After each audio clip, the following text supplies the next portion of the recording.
Hi hello welcome to political lens. నేను Shanmukh. America అధ్యక్షుడు Trump మాజీ అధ్యక్షుడు బైడెన్ పైన కొన్ని విమర్శలు చేశారు. ఆ విమర్శల వలన భారతదేశంలోని రాజకీయాలు అనేవి షేక్ అవుతున్నాయి. అసలు ఆయన చేసిన విమర్శలు ఏంటి, ఆ విమర్శలకి భారతదేశ రాజకీయాలు షేక్ అవ్వడం ఏంటి అనే దాని గురించి ఇప్పుడు డిస్కస్ చేద్దాం. ఆయన ఫస్ట్ బైడెన్ పైన ఆయన చేసిన కామెంట్స్ ఏంటంటే, బైడెన్ ప్రభుత్వం భారతదేశంలోని ఎలక్షన్స్లో ఓటింగ్ పెంచడం కోసం $21 మిలియన్ ఖర్చు పెట్టింది. ఆ నిధులు ఏవైతే ఉన్నాయో వాటిని మేము నిలిపివేస్తున్నామని చెప్పేసి అన్నారు. అంతవరకు బాగానే ఉంది. దాంతోపాటు ఆయన చేసిన కామెంట్స్ ఏంటంటే, భారతదేశంలో ఓటింగ్ పెంచడం కోసం అమెరికా ఖర్చు పెట్టాల్సిన అవసరం ఏముంది అనే ఒక డౌట్ రైజ్ చేశారు. ఇది కూడా కరెక్టే. ఖచ్చితంగా భారతదేశం అనేది అతిపెద్ద ప్రజాస్వామ్య దేశం. ఇక్కడ ఓటింగ్ పెంచడం కోసం ఇంకో వేరే దేశం ఖర్చు పెట్టాల్సిన అవసరం అంతకంటే లేదు. కాబట్టి ఏంటంటే ఆయన చెప్పిన ఆ కామెంట్స్ కూడా కరెక్ట్గానే ఉన్నాయి. కానీ ఆ తర్వాత ఇంకో అడుగు ముందుకేసి బేసిక్గా ఏంటంటే, ట్రంప్ ప్రతి ఒక్క విషయాన్ని కూడా ఆయన బ్రేకింగ్ న్యూస్లో ఉండాలని చెప్పేసి ప్రయత్నిస్తూ ఉంటారు. అందులో భాగంగా ఆయన చేసిన కామెంట్ ఏంటంటే, అసలు భారత్లో ఎవరినో ఒకరిని గెలిపించడం కోసం బైడెన్ ఈ ఖర్చు పెట్టి ఉండొచ్చు అని చెప్పి డౌట్ రైజ్ చేశారు. నేను గెస్ చేస్తున్నా అని కూడా నొక్కి చెప్పారు ఆయన. ఇట్స్ మై గెస్ అని చెప్పేసి అన్నారు. అయితే దీనివలన అమెరికాలో ఆయన చేసిన ఈ కామెంట్స్ వలన భారతదేశంలో రాజకీయాలు షేక్ అవుతున్నాయి.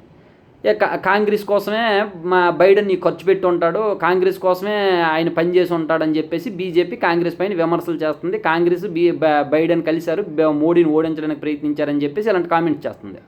అసలు ముందు ట్రంప్ ఈ కామెంట్స్ ఎందుకు చేయాల్సి వచ్చింది, అసలు ఆ కామెంట్స్ చేసే పరిస్థితి ఎందుకు వచ్చింది అనే దాని గురించి ఒకసారి చూస్తే, ట్రంప్ అధికారంలోకి వచ్చిన తర్వాత ఒక నిర్ణయం తీసుకున్నాడు.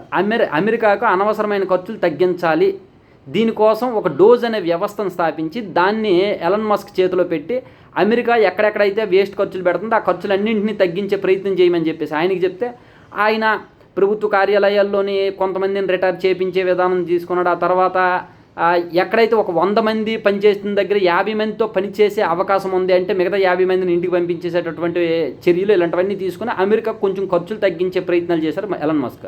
అందులో భాగంగానే అమెరికా ఎయిడ్ అనేటటువంటి ఒక వ్యవస్థ దొరికింది ఎలన్ మస్క్కి.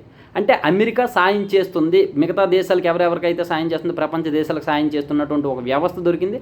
ఆ వ్యవస్థ ద్వారా అమెరికా ప్రపంచ దేశాల్లోని మొత్తం అన్ని దేశాలకి ఏడాదికి $4,000 ఖర్చు పెడుతుందని చెప్పేసి తెలిసింది. $4,000 డాలర్లు కాదు, రూపాయలే ఖర్చు పెడుతుందని చెప్పి తెలిసింది.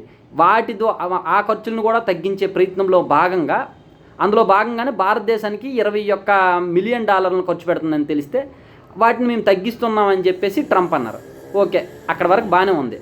కానీ అక్కడతో వదలకుండా ఈయనకి బ్రేకింగ్ న్యూస్లో ఉండడం, హెడ్లైన్స్లో ఉండడం ఈయనకి బాగా అలవాటు. కాబట్టి ఆయన చేసింది ఏంటంటే, ట్రంప్ భారతదేశంలోని ఏదో ఒక పార్టీని అధికారంలోకి తీసుకొని రావడం కోసం ఆయన ప్రత్యేకంగా ఈ దృష్టి పెట్టారు, ఈ ఖర్చులు పెట్టారని చెప్పేసి ఆయన అన్నారు.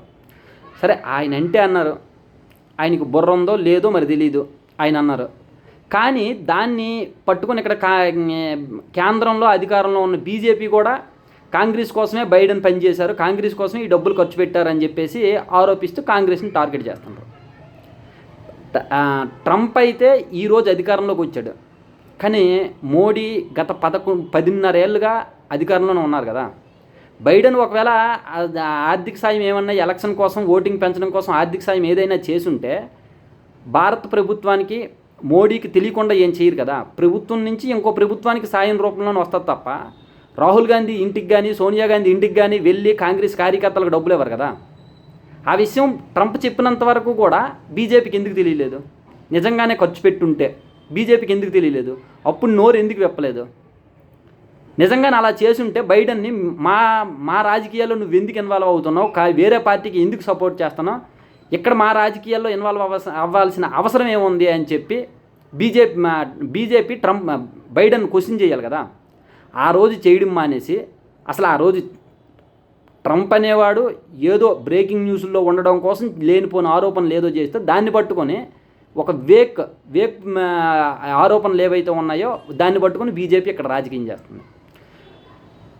కాంగ్రెస్ని విమర్శించడం వలన నాకు వచ్చిన నష్టం అయితే మాత్రం ఏమీ లేదు. కానీ కాకపోతే వేరే దేశం వాళ్ళు వేరే దేశ అధ్యక్షుడు భారతదేశంలోని రాజకీయాలను ప్రభావితం చేసేలాగా మాట్లాడుతూ ఉంటే దాన్ని అధికారంలో ఉండే పార్టీ కంటిన్యూ చేస్తుంది చూడండి, అది బాధ అనిపిస్తుంది.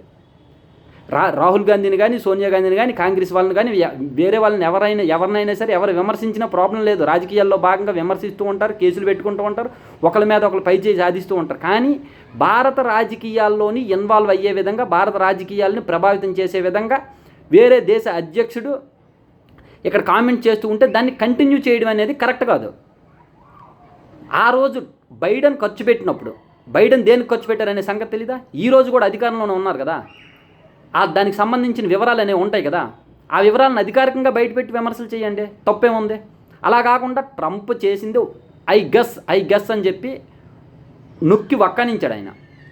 నాకు ఇది డౌట్ ఉంది, ఆయన ఇలా చేసి ఉంటాడు, భారతదేశంలో ఏదో ఒక పార్టీని అధికారంలోని తీసుకుని రావడం కోసమే ఇలా ఖర్చు పెట్టి ఉంటాడు అని చెప్పేసి అంటే ఆయన డౌట్ రైజ్ చేస్తుంటే దాన్ని కంటిన్యూ చేస్తున్నారు. అలా కంటిన్యూ చేయాల్సిన అవసరం ఏముంది? అధికారంగా ఆ దేశం దగ్గర లెక్కలు ఉంటాయి, ఈ దేశం దగ్గర కూడా లెక్కలు ఉంటాయి. బైడెన్ ఎవరెవరు ఖర్చు పెట్టారు, ఏం ఖర్చు పెట్టారు అనేది తెలుస్తుంది కదా. అవి తీయడం అనేసి ఎందుకు ఈ పాలిటిక్స్, ఎందుకు అనవసరమైన రాద్ధాంతం? చేసుకోవచ్చు రాద్ధాంతం, రాజకీయాలన్న తర్వాత రాద్ధాంతం ఉంటుంది. కానీ మిగతా దేశాలు మనల్ని ప్రభావితం చేస్తూ ఉండేటప్పుడు దాన్ని ఖండించాలి. మనం ఫస్ట్ ఖండించిన తర్వాత మనం ఏదైనా రాజకీయాలు చేసుకోవాలంటే చేసుకోవచ్చు. కానీ ఆయన చేసిన మన దేశ రాజకీయాలను ప్రభావితం చేసేలాగా ఆయన చేస్తున్న కామెంట్స్ అనేవి మనకు అనుకూలంగా ఉన్నాయి, లేకపోతే వేరే ఒక పార్టీకి అనుకూలంగా ఉండేటప్పుడు వాటిని మేము కంటిన్యూ చేస్తామని అంటే భారతదేశం పరువు అనేది గంగలో కలిసిపోద్ది.